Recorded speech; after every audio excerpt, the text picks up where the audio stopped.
परमात्मा कहते हैं, तज पाखंड सत नाम लो लावे, सोई भव सागर से तरिया, कह कबीर मिले गुरु पूरा, सो परिवार उधारिया। कबीर परमेश्वर के स्वरूप संत रामपाल जी महाराज हमें बताते हैं कि किस तरीके से हमें मोक्ष प्राप्त होगा और सच्ची भक्ति का ज्ञान कराते हुए सतलोक ले जाएंगे। चलिए सुनते हैं जगत गुरु तत्वदर्शी संत रामपाल जी महाराज के अमृत वचन, सभी पवित्र शास्त्रों के आधार पर सत्ता है। उधर निमंत्रण देने की भीम से भगवान श्री कृष्ण जी ने पूछा कि भीम, आपने उस महात्मा सुदर्शन जी को आमंत्रित किया या नहीं? भीम ने कहा, प्रभु आमंत्रित तो किया था, पर वो तो कुबोल आदमी है। श्री कृष्ण जी ने कहा, कुबोल कैसे लगा तुझे? कि परमात्मा, मैंने उनसे कहा था, हे ऋषि जी, मैं युधिष्ठिर राजा का भाई हूं और हम एक यज्ञ कर रहे हैं भगवान श्री कृष्ण के आदेश तक, और आपको हम निमंत्रण करने के लिए मुझे भेजा है। ये ऋषि परवर, अवश्य आने की कृपा कीजिए। तो क्या कहा उसने? कहने लगा, भीम, तुम्हारे अन्न को खाकर नरक में नहीं जाना मैंने। तुमने तो ऐसा जुल्म किया है कि शायद पृथ्वी पर कोई कर सकेगा।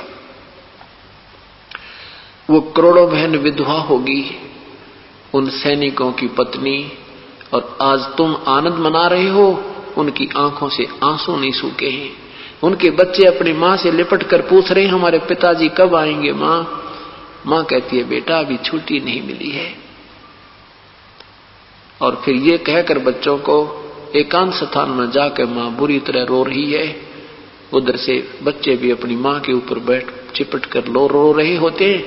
और थोड़ा सा बड़ा बच्चा है, वो कहता है कि अब के पिताजी आ जाएंगे तो उनको कह दूंगा तुम मत जाना मिलिट्री में, मैं जाऊंगा मिलिट्री में पिताजी, आपके पीछे से मेरी मां बहुत रोती है। ऐसे कहकर वो सारा हाहाकार मचा रहे हैं। और कहा, यदि तुमने मुझे बुलाना है तो ऐसी 100 अश्वमेघ यज्ञ का फल मुझे संकल्प कर दो, तब तुम पापियों का अन्न आहार करूं। अब श्री कृष्ण जी ने कहा, तूने क्या कहा? भीम कहने लगा कि मैंने आपकी और भैया की शर्म थी, नहीं तो उसको बोल आदमी को मैं कूट कराता। उसने मेरी ऐसी बेइज्जती की है। श्री कृष्ण जी ने कहा कि नादान, संत के प्रति ऐसी बातें करना भी तुझ पाप का भागी होगा। संत किसी के अहित में नहीं होते, और संत जितना भी कड़वा होता उतना ही आपके हित में होता है।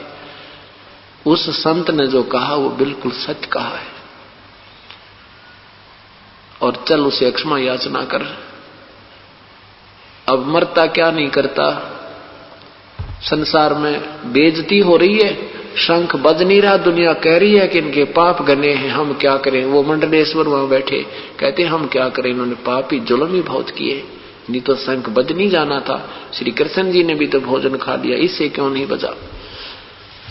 अब अपने पाले से गेंद फेंकने के लिए कुछ न कुछ तो अटकलबाजी हर इंसान लगाता है। श्री कृष्ण जी ने कहा कि चलो तुम पांचों पांडव और मेरे साथ चलो। रथ में बैठा कर प्रभु साथ लेकर चल पड़े। 1 किलोमीटर 2 किलोमीटर की दूरी पर रथ रोक दिया, वहीं छोड़ दिया।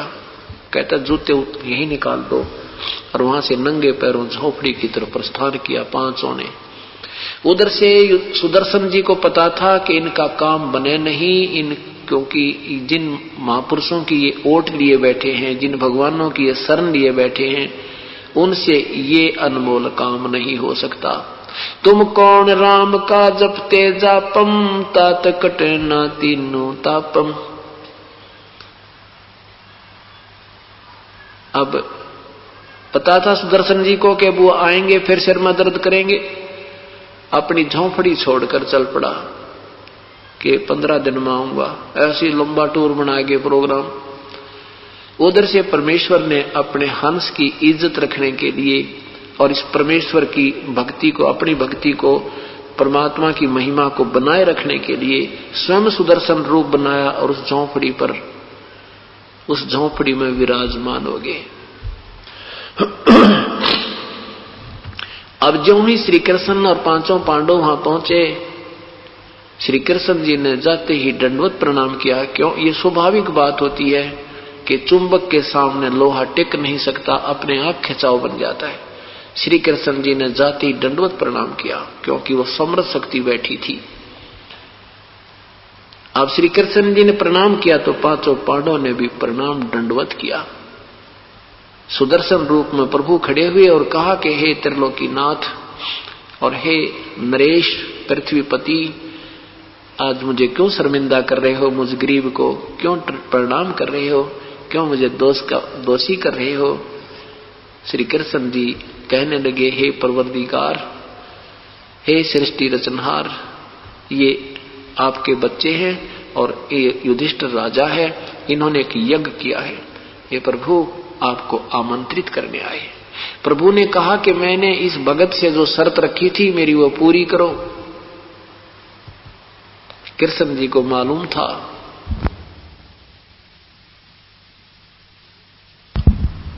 कि हे परमात्मा, आपने 100 यज्ञ का फल मांगा है और आप ही की वाणी है, क्योंकि परमात्मा चारों युगों में आकर अपनी महिमा आप ही सुनाते हैं, अपने पाने की विधि बताते हैं कि आप कैसे धनी होगे। संत मिलन को चालियो तजमाया अभिमान, जो जो कदम आगे रखे ओहे युग समान। कि जो प्राणी पूर्ण संत के दर्शन के लिए, सत्संग श्रवण के लिए, मिलने के लिए और विनम्र भाव से आते हैं, अपनी पद और अपने अहम जो भी धन का अहम है, किसी प्रकार का उसको है, वो सब भूलकर ऐसे आवे जैसे कोई मरीज जाता है, भयंकर बीमारी से युक्त व्यक्ति और मेडिकल में जाता है। उस समय उसको याद नहीं रहता तो किस पोस्ट से संबंधित है, उसको याद रहता तो एक मरीज है। डॉक्टर कहता वहीं लेट जाता है चेकिंग के लिए, कहता वो टेस्टिंग कराने तुरंत चला जाता है, उसमें कोई मन में विक्षेप नहीं आता। ऐसे भाव से जो प्राणी परमात्मा के चरणों में आते हैं, जहां स्थान मिल जावे ग्रहण करे, जो मिल जावे खा के और शुक्र मनावे, केवल उद्देश्य उसका सत्संग सुनना ही हो, यहां महिमा की भूख नहीं हो, तो उस प्राणी को यहां आने का, जहां से चला है वहां से यहां तक आने का जितने भी कदम बनते उतना ही आपको पुण्य मिलता है। ये सत्य प्रभु की वाणी है। तो ऐसे ही कहा कि हे प्रभु, हम पांचों पांडव और मैं ये सब आपके दर्शनार्थ आए हैं, आप अंतर्यामी हैं। आज हमारे अंदर कोई भी अहम नहीं है, इनका तो काम ऐसा खतरनाक अड़ा खड़ा है, इनके अंदर तो आज अहम नाम की चीज नहीं, इनको कोई अभिमान नहीं है। और आप जितने भी कदम हमारे वहां से यहां तक आपके दर्शन के लिए आए हैं, उनका जितना पुण्य बनता है 100 आप रख लीजिए, शेष हमें दे दीजिए, हमारा उद्धार हो जाए। साधु भूखा भाव का, धन का भूखा ना, और जो कोई धन का भूखा है वो साधु भी कोई ना। परमात्मा यही देखना चाहते थे कि इनमें कितनी श्रद्धा है, तो उसी समय उनको विनम्र करना चाहते थे। विनम्र हुए बिना अगर भगवान चले भी जाते और उस समय वो शंख बज भी जाता तो कहें श्री कृष्ण जी ने बजा दिया, कृष्ण जी थे ना हमारे पास। तो ये भ्रम निवारण करना था और परमात्मा की भक्ति को न्यारा छांटना था दाता ने। आज इस दिन के लिए, इस समय के लिए ये प्रमाण छोड़कर चले गए थे प्रभु।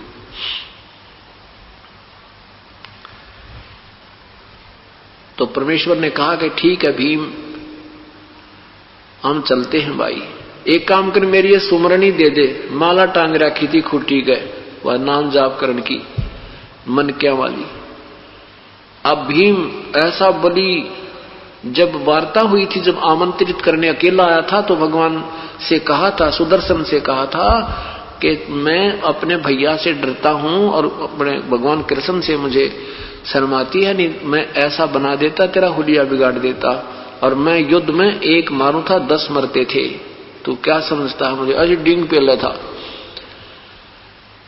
तो जब वो उतारने लगा वो माला, भीम से माला टस से मस नहीं हुई और पसीने आगे। ये अब मायूसा होकर देख रहा है कि क्या कहूं, अब क्या कहूं इसको, मेरे से माला नहीं उतरती। तो परमात्मा ने कहा, क्यों भीम, तू एक का मारे था 10 मरे थे, पहलवान तार दे देना माला उतार के। वो जान गया कि बात याद सारी है, कहने लगा भगवान मेरे पर नहीं उतरती। और परमात्मा ने ऐसे किया था, अपने आप उतर के माला हाथ में आ गई, क्योंकि उनको उनका सारा भ्रम निवारण करना था। जब तक इंसान निरसंशय नहीं होता, संत पर विश्वास नहीं बनता, तब तक काम नहीं बनते। और कहा, और सुन ले पहलवान, एक और बात बताऊं तेरे ते, जब तू मुझे आमंत्रित करने आया सुबह सुबह, और जिस तालाब में तूने स्नान किया था, वो बताऊं कौन, किस, क्या है वो अखां जी, कि वो कुंभकर्ण की खोपड़ी है। कुंभकर्ण का सिर का ये इतना हिस्सा है जिसमें यो इतना बड़ा तालाब भर गया, तेरे पैर भी ना टेक के तू स्नान करे था, तू अपने आप मांडी पाक रहा, मैं ऐसे कर दूं वैसे। वैसे भीम बहुत शक्तिशाली थे और ये बताना चाहते हैं कि तेरे से बली तो बहुत होकर जा लिए, और ना जाना क्या क्या दुर्गति उनकी अब हो रही है। जो विधिवत साधना नहीं करते वो चाहे कितना ही बली, कितना ही पृथ्वीपति, चाहे कितना समर्थ हो जाए, उस जीव का कहीं ठिकाना नहीं। तू अब इसी शरीर में अपने आप को समर्थ मान रहा है, तेरे पैर भी ना टिके उस सिर की खोपड़ी में, इतना बली, इतने तगड़े इंसान तेरे तो पहले हो दिए। अब उनकी पूरी फड़क काट दी परमात्मा ने, उनको कति सीधा कर दिया कि भगवान हमारे से घनी गलती बन गई।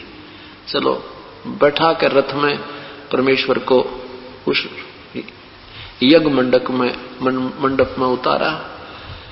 कैसी सतीथि थी परमात्मा की, कैसी वेशभूषा थी, लंगोटी, घुटनों तक की धोती, टूटे लीतर जैसे टूटे हुए जूते होते हैं, और फटे पुराने जैसे मैले से कपड़े, दाढ़ी जैसे 2 महीने ना बनाई हो, सिर के बाल ऐसे उलझ पुलझ जैसे एक गरीब ग्रामीण होता है, ऐसी वेशभूषा में। और उन मंडलेश्वरों के पास पहुंचे जो दिन में 2-2 बार स्नान करें थे, 4-4 बार तिलक लगाए थे, और वो बैठे न्यारे न्यारे स्वच्छ आसनों पर, और जाकर देखा कि ये संत आ गया, ये संत लेने गए थे।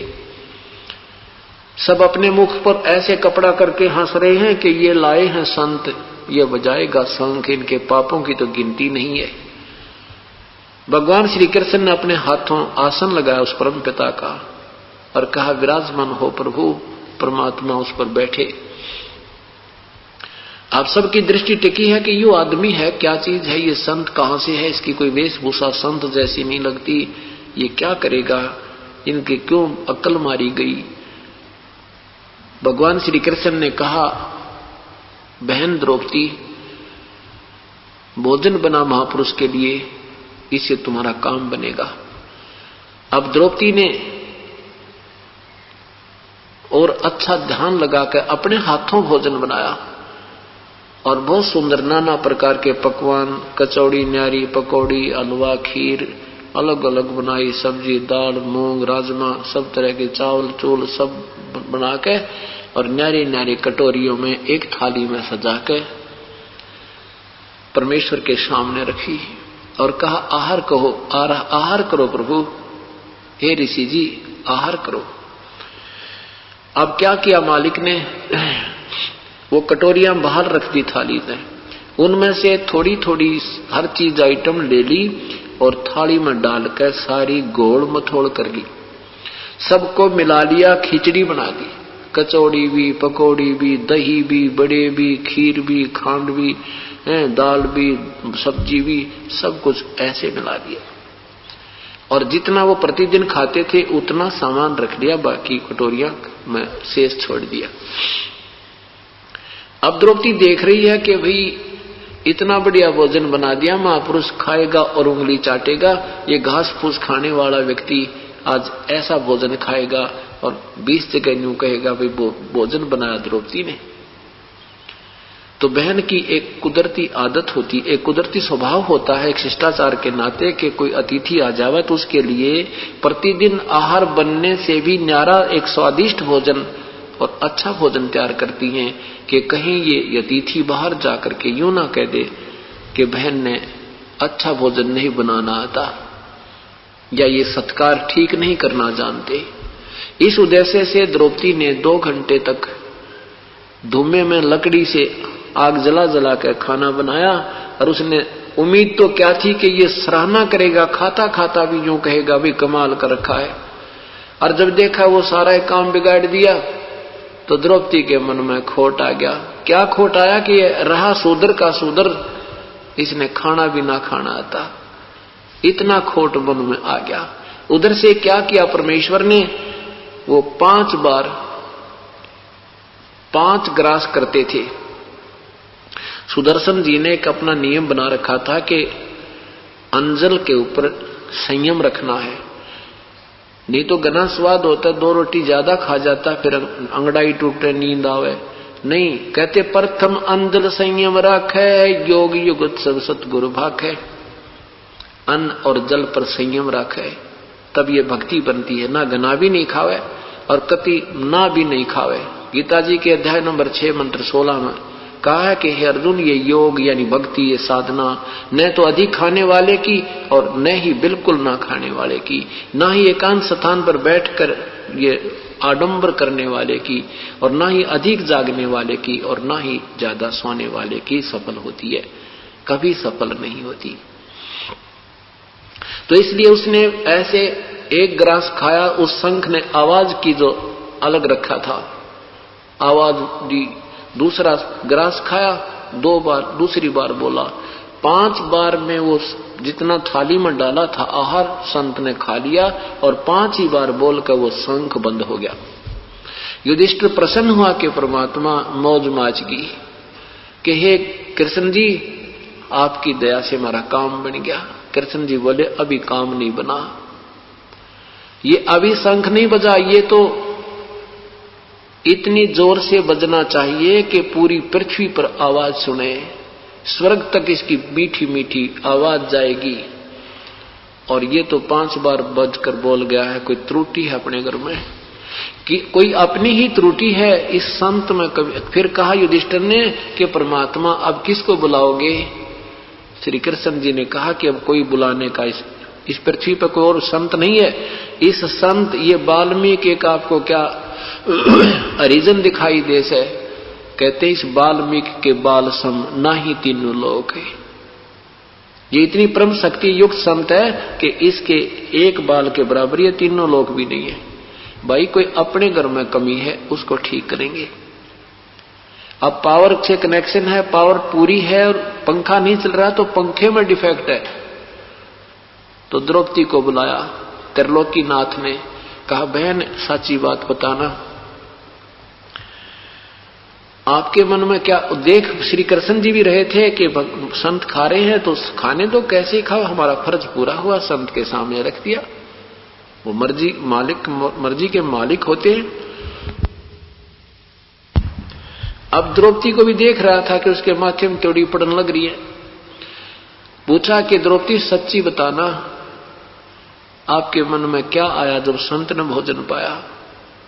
ये शंख किस कारण से नहीं बजा? तो द्रौपदी ने कहा महाराज जी मैं सच बताती हूं, जब मैंने 2 घंटे तक तो रोटी बनाई, आंखें फुड़वाई धुएं में, और मैंने सोचा तो ये था कि ये महात्मा मेरी प्रशंसा करेगा, और इसने जब ये सारा काम बिगाड़ दिया तो मेरे मन में खोट आ गया। प्रभु मेरे मन में ये आया कि शूद्र का शूद्र ही रहा, इसने खाने का भी ना बेरा, कैसे खाया जाता है? तो भगवान श्री कृष्ण ने कहा द्रौपदी तूने महापाप कमा लिया, संत के प्रति ऐसी दुर्भावना लाना एक महापाप और तैयार कर लिया। शंख तो बजना दूर रहा। देखो आपने संत को बुलाया है, 2 रोटी अपने घर सभी खाकर सोते हैं, और तूने ये हलवा खीर बना के क्या मोल ले लिया इस परम संत को? नादान, आप इसके चरण धोकर पी ले द्रौपदी, नहीं तो तुम्हारा शंख तो बजाई नहीं, तो पाप की बागन और एक्स्ट्रा होगी। अब मरता के नहीं करता, चरण लाई प्रात उठा के और परमात्मा के पैर उसमें धोए अपने हाथों द्रौपदी ने, और डाल के उस पानी को कटोरे में, और आधा जब पी लिया, जब श्री कृष्ण जी ने कहा बहन मुझे भी दे दे थोड़ा सा, तो आधा द्रौपदी ने और आधा श्री कृष्ण ने वो धूल भरे चरणों का जल उन दोनों ने पिया। तब वो शंख बजा, इतना जोर का शंख बजा के कण कण में आवाज हुई, और पृथ्वी के ऊपर जितने भी वृक्ष थे फलदार फूलदार, वो सब फल फूल गए, और जो फलदार वृक्ष भी जो है ना फलों से लदपथ हो गए। स्वर्ग तक कोई वृक्ष, पर्वतों के वृक्ष भी हरे भरे हो गए सब जगह, चाहे वो कहीं रेगिस्तान में भी क्यों नहीं थे। और इतनी सदा एक बहार सी आ गई, तब उन पांडवों की यज्ञ संपूर्ण हुई। बोलो सतगुरुदेव की जय। अब देखिए पुण्यात्माओं, ये 3 ताप का अंतर्गत पाप था, 3 ताप के अंतर्गत कष्ट था, ये प्रेत आत्माओं का दबाव था, और वो भी श्री कृष्ण और अन्य ऋषियों से नहीं हट पाया। ये पाप नहीं कटे उनके, ये तो श्री कृष्ण का जो, ये तो यहाँ के संत और भगवान एक लेवल के हैं, ये सत्कर्म मानना। अब इन्होंने ये क्या कराते हैं कि पाप, उस जो कर्म में तो फर्क पड़ता नहीं, ये पुण्य और करवा देते हैं बहाने बना के कि इससे इनके और आगे चलेंगे तो कुछ राहत मिल जाएगी, ये तो रहना न्यू का न्यू। उधर से परमात्मा, वो भी काम पूर्ण परमात्मा से हुआ, जो उनके ऊपर प्रेत आत्माओं का दबाव था वो भी तब हटा जब परमात्मा ने स्वयं आकर कृपा बख्शी, आहार किया। उनकी यज्ञ भी संपूर्ण पूर्ण परमात्मा से ही हो पाई। पाप नहीं कटे उनके, पाप फिर न्यो के न्यो रह गए। जबकि श्री कृष्ण जी कह रहे थे तुम्हारे पाप कट जाएंगे, समाप्त हो जाएंगे, अपराध नहीं रहेंगे, तुम्हें कोई दुख नहीं रहेगा। अब क्या होता है, गीता जी अध्याय नंबर 7 के मंत्र नंबर 18 में कहा है कि अर्जुन, ये ज्ञानी आत्मा है तो बहुत अच्छी, और ये समर्पण किया है इन्होंने, लेकिन ये मेरे वाली ही इस घटिया साधना में आश्रित रही। अपनी साधना को भी घटिया क्यों बताया परमात्मा ने? क्योंकि दुर्वासा जैसी तोब इन्होंने ओम नाम के जाप से हजारों वर्षों तक साधना की, जप किए, तप किए, परमात्मा मिला नहीं, ये एटम बम बन गए। ये एटम बम बन जाते हैं, सिद्धियां आ जाती हैं, और उन सिद्धियों के आधार पर ये प्रभु पाक जाते हैं, एक दूसरे में सुप्रीम हो जाते हैं। एक दिन दुर्वासा जी द्वारका के पास बनी में जंगल में बैठ गया जाकर, और दुर्वासा जी श्री कृष्ण जी के गुरुजी भी थे।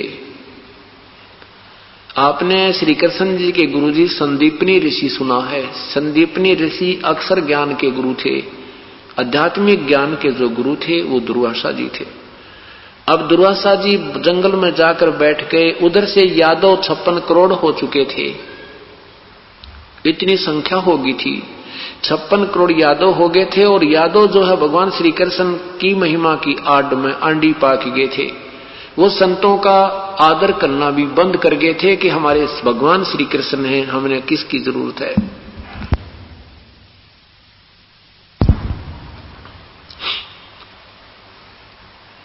अब पूरी नगरी में, द्वारका नगरी में ये चर्चा होगी कि एक महापुरुष दुर्वासा जी आए हैं, और वो ऐसे महापुरुष हैं, वो ऐसे सिद्धि युक्त हैं, भूत भविष्य की जानते हैं, वर्तमान भूत भविष्य तीनों कालों के ज्ञाता हैं।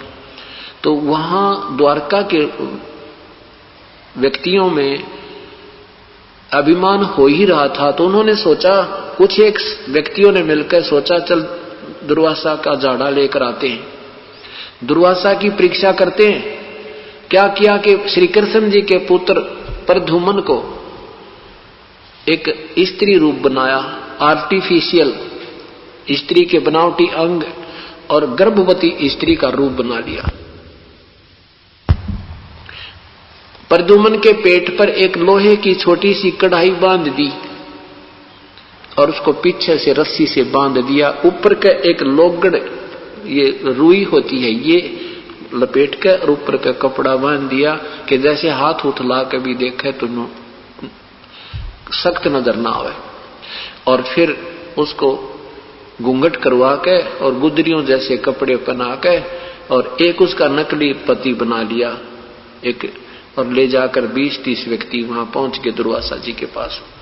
दुर्वासा जी से कहा कि हे ऋषि जी, हमने सुना है आप भूत भविष्य वर्तमान की सब जानते हो, ये इसकी पत्नी है, ये इसका पति है, इसको बहुत दिनों में गर्भ रहा है, ये उतावले हो रहे हैं कि हे भगवान हमारे लड़का हो गया लड़की, कृपा आप बताइए।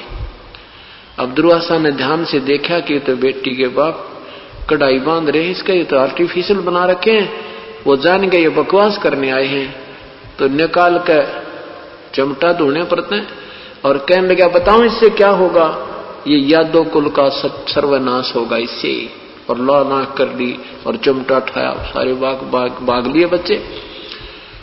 अब बच्चे तो कहां थे, प्रद्युम्न को अनिरुद्ध भी हो, एक पुत्र भी प्राप्त हो चुका था, यानी बाल बच्चेदार था, फिर भी यह कुमत जीव की जाति नहीं।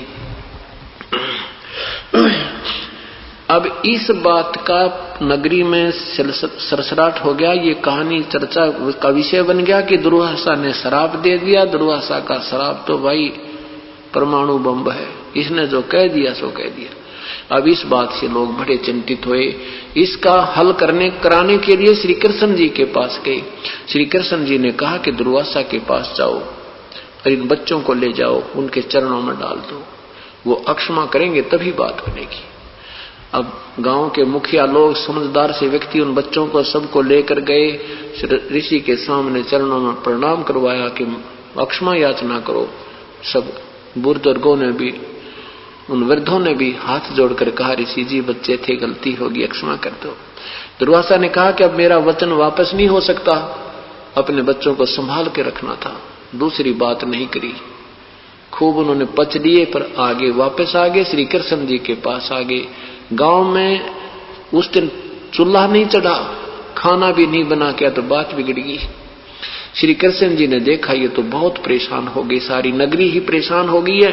तो श्री कृष्ण जी ने कहा कि सुनो मेरी बात, क्यों चिंता करते हो, किससे विनाश होएगा अपना। ये कढ़ा जो बांध रखी थी, ये कढ़ाई बांध रखी थी और ये कपड़े पहन रखे थे, ये ऊपर गुदड़ गाभा लपेट रखा था, ये रुई बांध रखी थी, इनको जला दो और कढ़ाई को घिसा घिसा कर चूरा बनाकर जमुना में फेंक दो, ना रहेगा बांस ना बजेगी बंसुरी। अब विचार करना ये कहां कथा आपको छोड़ेगी जाकर के पुण्यात्माओं। ये केवल कथा नहीं है, एक जैसे मंडी में झार लगाते हैं ना, 3-4 झार लगा के कणक न्यारी रख देते हैं, अब ये झार लग रही है। अब सौदागर के सामने ये रख दिया जाएगा, जो भक्ति के सौदागर होंगे वो सौदा कर लेंगे। अब क्या होता है कि श्री कृष्ण जी ने सुख की सांत्वना दी थी कि ना रहेगा बांस ना रहेगी बांसुरी, बस, और सब संतुष्ट हो गए कि भगवान ने तो कमाल कर दिया, सारा बोझ उतार दिया, कहने के अब तुम्हें पाप नहीं लगेगा। अब क्या किया सबने, वो ड्यूटी लगा दी 10-10, 20-20 आदमियों की रोजाना के पत्थर पर घसा घसा कर उसका थोड़ी सी दूरी पर जाकर जमुना के ऊपर वो डाल दिया, उसमें चूरा करके डाल दिया। एक जो कड़ा होता है, कढ़ाई का साइड का पकड़न का हैंडल होते हैं गोल गोल से, वो एक मेरे जैसे आलसी को दे दिया कि वे तेरी ड्यूटी है, इसने 1 दिन में घिसा चाहे 100 दिन में घिसा।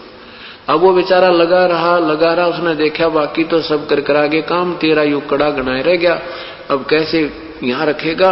आंख सी बचा के और उसने कड़ा भी न्यू का न्यू फेंक दिया, शेष बचा हुआ कुछ घिसा दिया, वो चमकीला सा हो गया था। उस चमकीले को कोई खाद्य पदार्थ समझ के एक मछली ने खा लिया।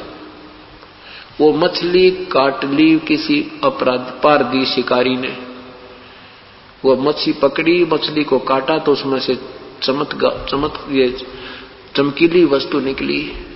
पहले तूने सोचा ये चांदी होगी, सुनार को दिखाई। सुनार बोला भी चांदी नहीं पर लोहा बहुत बढ़िया, बहुत अच्छा इस्पात है।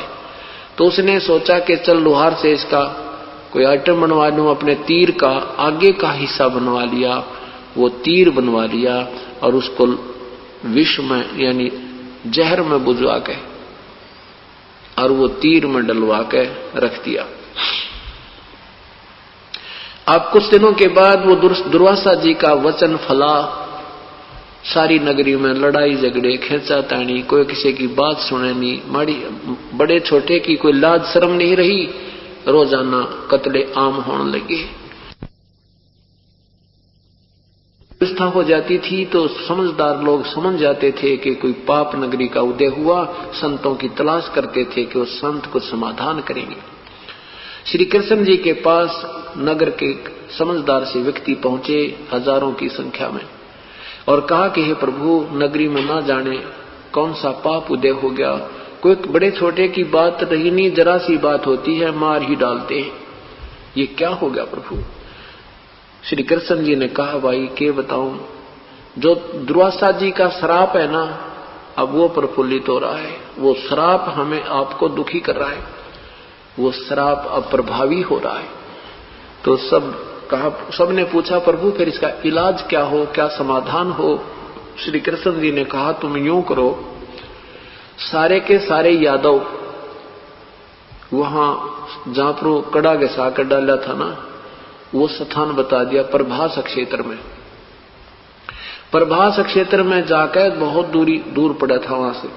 प्रभास क्षेत्र में जाकर और बात छोटे से लेकर बड़े तक जमुना में स्नान करके आओ, तुम्हारा पाप खत्म, वो साप खत्म हो जाएगा, दुर्वासा का साप नहीं रहेगा। और सारे स्नान करना, सब मतलब जो है मेल उनको यानी पुरुषों को बच्चे से लेकर और बड़े तक पुरुष नहा का आओ सारे। अब अपने नवजात शिशुओं को भी ले गए जो 2 दिन के थे कि मेरे बेटे पर श्राप ना रह जा। एक श्री कृष्ण जी के आदेश से सारे यादव यानी मेल पुरुष नर वो सारे ले गए और वहां पहुंच गए जहां पर वो कड़ा घिसाकर वो चूरा डाला था लोहे का। उससे क्या हुआ कि एक तीखे पत्तों का घास उग गया उस कड़े के उस कणों से। अब यह अनहोनी काल भी तो कसूती चीज है। अब वो तीखे पत्तों का जैसे ईख होता है, ईख जैसे से भी तेज जैसे कुसा होती है या डाब जिसे बोलते हैं, उस कुसा जैसे पत्तों का, मोटे मोटे पत्तों का लंबा लंबा घास उग गया। अब वहां मनमुटाव गांव नगरी में चल ही रहा था। पांडवों को उनका यादों का रास्ते में भी गुरतुर होती जावे थी। वहां जाकर के स्नान करें और बाहर आवे, आते ही गुट्टम गुट्टा हो जावे। स्नान तो पहले करें कि साप ना रह जावे, और उस शराब स्नान करके बाहर आवे, आपस में मुक्का वो घास को उखाड़ कर ऐसे मार दें, एक दूसरे के गर्दन से लपेटा आ जावे, ऐसे खींच दें तलवार की तरह कट के दूर हो जावे। 56 करोड़ यादव आपस में लड़कर मर गए उस जमुना के उस घाट पर जहां श्री कृष्ण जी ने कहा था तुम साप मुक्त हो जाओगे। वहां साप तो नहीं मुक्त हुए, लेकिन यादव साप हो गए। अब उधर से श्री कृष्ण जी को पता लग गया कि वो तो कट गए रोग सारे का। अब स्वयं भी श्री कृष्ण जी द्वारका त्याग कर वहां पहुंच गए। एक वृक्ष के नीचे बैठ के 2 पैर में जाकर लेट गए और पैर के ऊपर पैर ऐसे रख लिया, एक घुटने पर दूसरा पैर रख लिया, पंजा सामने हो जाता है। पंजा जिसमें था उसमें पद्म था, एक पैर में भगवान के में पद्म था। पद्म ऐसा होता है जैसे खाल के अंदर कोई लाल डाल रखा हो, उसमें इतनी चमक होती है जैसे 100 के वाट के बल्ब में होती है, और दिन में वो चमक दिखाई देती है, उसकी रोशनी नहीं दिखती। तो उधर से वो शिकारी जिसने वो कड़ा उस कढ़ाई का कड़े का तीर बनवाया था, एरो बनाया था विषाक्त, उसको लेकर और घूम रहा है। 2 पैर तक उसको कोई भी शिकार नहीं मिला, शिकारी था वो। उसने सोचा चल इस वृक्ष के नीचे विश्राम कर लेता हूं, गहन पत्तों की छाया है, बाद में देखूंगा, दोपहर का समय हो गया है। जो ही वो वृक्ष के निकट आया तो वृक्ष की झुरमट या नीचे तक टहनियां टिकी हुई थी। उन झुरमटों में देखा कि एक चमक आ रही है किसी वस्तु की। पारधी शिकारी ने सोचा कि ये शायद मृग बैठा है और मृग की आंख चमक रही है। अरे या तो बन गई बात, शिकार पा गया, अगर मैं इधर से जाऊंगा तो ये भाग ना जावे। उसने मृग जानकर और झुरमटों के अंदर से, टहनियों के अंदर से तीर छोड़ दिया। श्री कृष्ण जी के पैर में वो तीर लग गया, उस पद्म वाले पैर में। श्री कृष्ण जी ने कहा, हाय मर गया, हाय मर गया, हाय मर गया। पारधी शिकारी ने सोचा ये तो कोई मनुष्य मर गया रहे, ये तो मनुष्य को जा लगा तेरा तीर, ये तो और वैसे विषाक्त है। जाकर देखा तो द्वारकाधीश मुकुटधारी भगवान वो राजा और तड़फ रहे हैं, बुरा हाल हो रहा है। तब पैर पकड़ वो रोने लग गया, कहने लगा, हे राजन मेरे से धोखा हो गया प्रभु, मुझे मालूम नहीं था आप हो। मैंने तो ये आपके पैर में चमक के लिए कोई वस्तु है ये मृग की आंख जानकर और ऐसे धोखे में तीर मार दिया, मुझे क्षमा कर दो। श्री कृष्ण ने कहा कि शिकारी तेरा और मेरा ये कोई पिछला हिसाब था, वो आज आपा बराबर हो गए। अपना ये टिट फॉर टैट मैं दे चुका, तो चिंता ना कर, तेरा दोष नहीं मानता मैं। शिकारी कहता है, भगवान आप राजा में एक रंग आपका मेरा कभी मिलन भी ना हुआ, ये परमात्मा आपका मेरा क्या हिसाब था। तब श्री कृष्ण जी ने कहा कि पूर्व जन्म में तू बाली था, सुग्रीव का भाई, और मैं श्री रामचंद्र था। उसमें मैंने भी तुझे वृक्ष की ओट लेकर तेरा वध किया था भाई। आज तूने अपना वो बदला ले लिया। तूने कहा था ना ये कब मुझे बदला दोगे, तो मैंने कहा था आने वाले समय में तेरा इसका जो है टीट फॉर टैट पूरा करूंगा। अब तू यहां से खिसक जा और मेरा संदेशा नगरी वहां किसी के माध्यम से और पांडवों के पास इंद्रप्रस्थ भिजवा दे, और तू सामने मत आना, नहीं तुझे गड़ देंगे वह। अब शिकारी ने जाकर के नगरी में किसी के माध्यम से, कोई व्यक्ति तो रहा नहीं था आसपास की नगरी में, जाकर के और उसने संदेशा भिजवा दिया। उधर से पांचों पांडव रथ लेकर पहुंच गए। जाकर देखा भगवान का बुरा हाल हो रहा है, तरफ रहे हैं। तो अर्जुन ने कहा, प्रभु एक बार बता दे मुझे आपको किसने तीर मार दिया, उसका ये कर देंगे, उसको वो कर देंगे। अब श्री कृष्ण जी ने कहा कि मेरी बात सुन लो भाइयों, जो होना था वो हो गया, कुछ करना धरना बाकी नहीं रहा। सारे 56 करोड़ यादव कट के मर चुके हैं, कोई पुरुष इस नगरी में नहीं रहा, और मेरा अंत समय आ गया है। मेरी दो बात सुन लो। प्रथम तो यह है कि अर्जुन यहां से सब स्त्रियों को वहां ले जाना इंद्रप्रस्थ में, यहाँ कोई पुरुष नहीं रहा, और ये यहाँ के आसपास के लोग इनकी जो है ना दुखी करेंगे। और दूसरी बात मेरी ये है कि मैं तुम्हारा गुरु हूं, तुम मेरे शिष्य हो। पांचों के पांचों यहां से जाते ही राज्य त्याग कर हिमालय में जाकर के तप करके अपना शरीर समाप्त कर देना। तुम्हारे ऊपर युद्ध में किए हुए पापों का बहुत भयंकर दबाव है।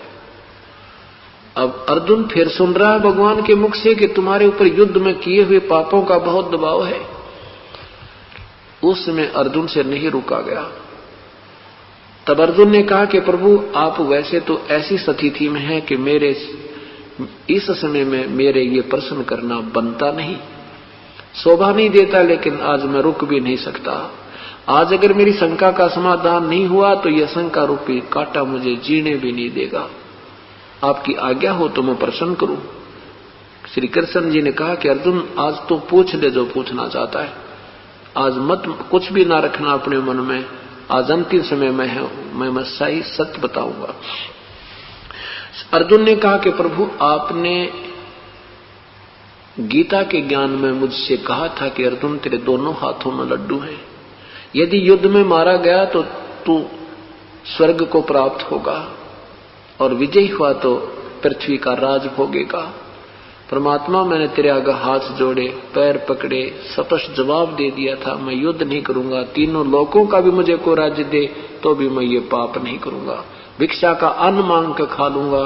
आपने मुझे बाई फोर्स युद्ध करवाया, मुझे डराया और धमकाया और सौ लालच दिए और आज आपने कहा था कि मेरे भैया को जब बुरे स्वप्न आ रहे थे तो आपने कहा था ये पाप युद्ध में किए हुए दुखदाई हैं।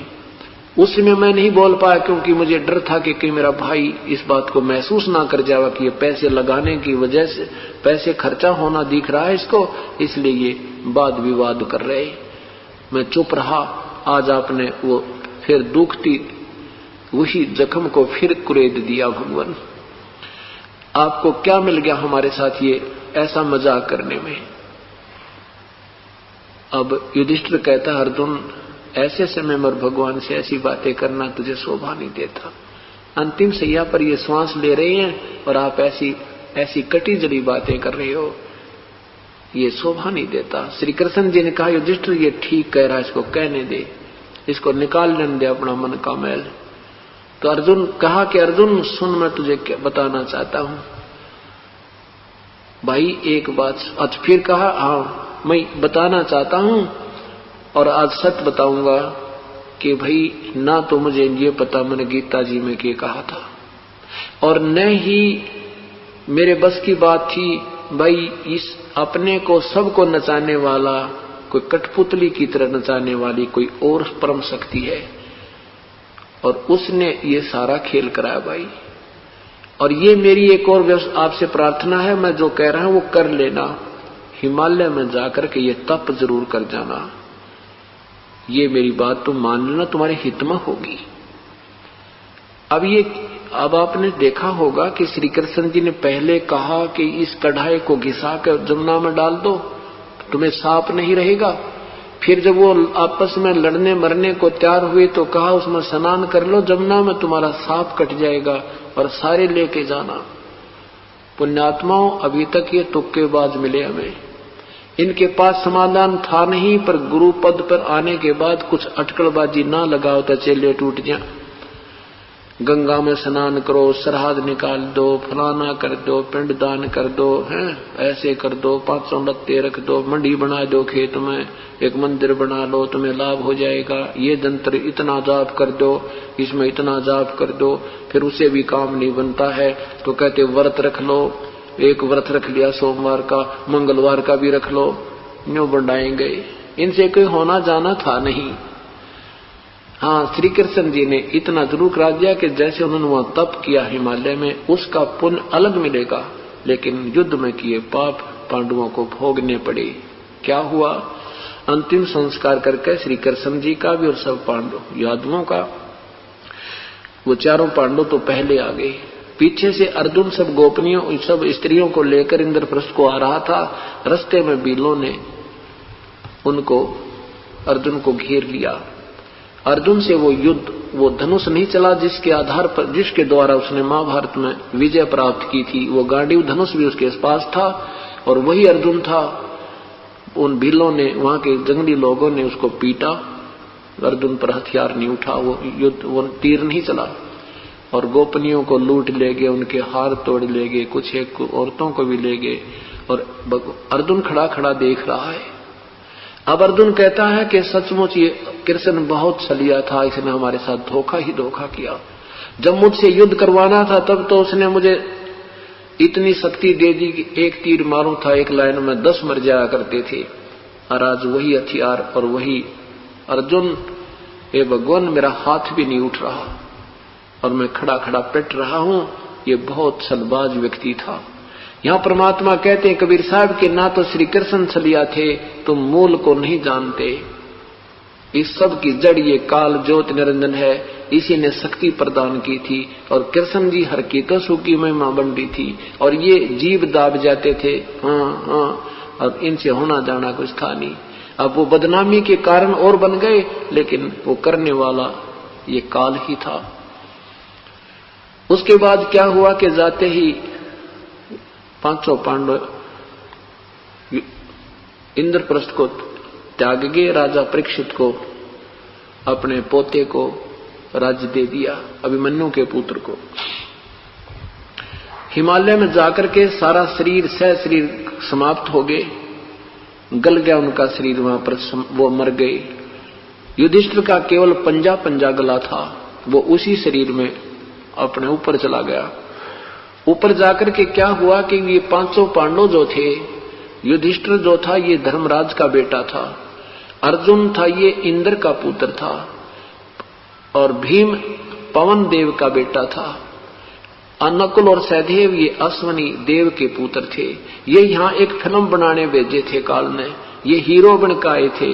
और जैसे एक करोड़पति का बेटा रिक्शा पुलर का काम करता है, फिल्म के अंदर एक रोल कर रहा है और हम उसके तरस कर रहे हैं, देख इतना गरीब है, और हम वहां लुट रहे हैं उसकी देख कर उस बनावटी फिल्म को, और वो 20 लाख की गाड़ी में अपने कारों में घूम रहा होता बॉम्बे में।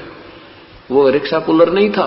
ये एक फिल्म बनवा दी काल ने, हम इनकी महिमा गा गा कर पागल हो गए, और ये वहां ऊपर नरक में ठोक दिए गए। ये वहां से हीरो बनाकर भेजे थे, फिर भी यहाँ पर कहते पृथ्वी ऊपर पग जो धारे और करोड़ जीव एक दिन में मारे। या नियम है इस यहाँ के भगवान का, जैसे कर्म करेगा दोनों भोगने पड़ेंगे। पुण्य अलग अकाउंट है, पाप का अलग अकाउंट है, इसमें कोई चेंज नहीं होता जब तक पूर्ण परमात्मा की शरण और ये सतनाम हमें नहीं मिलेगा। उधर से चारों पांडव और सब कुंती कांति सब नरक में ठोक दी युधिष्ठिर जी को अपना। ऐसे ही आध्यात्मिक वीडियो देखने के लिए और सांसारिक दुखों से निवारण के लिए, पूर्ण मोक्ष प्राप्त करने के लिए हमारे चैनल सब्सक्राइब करें। सत साहेब।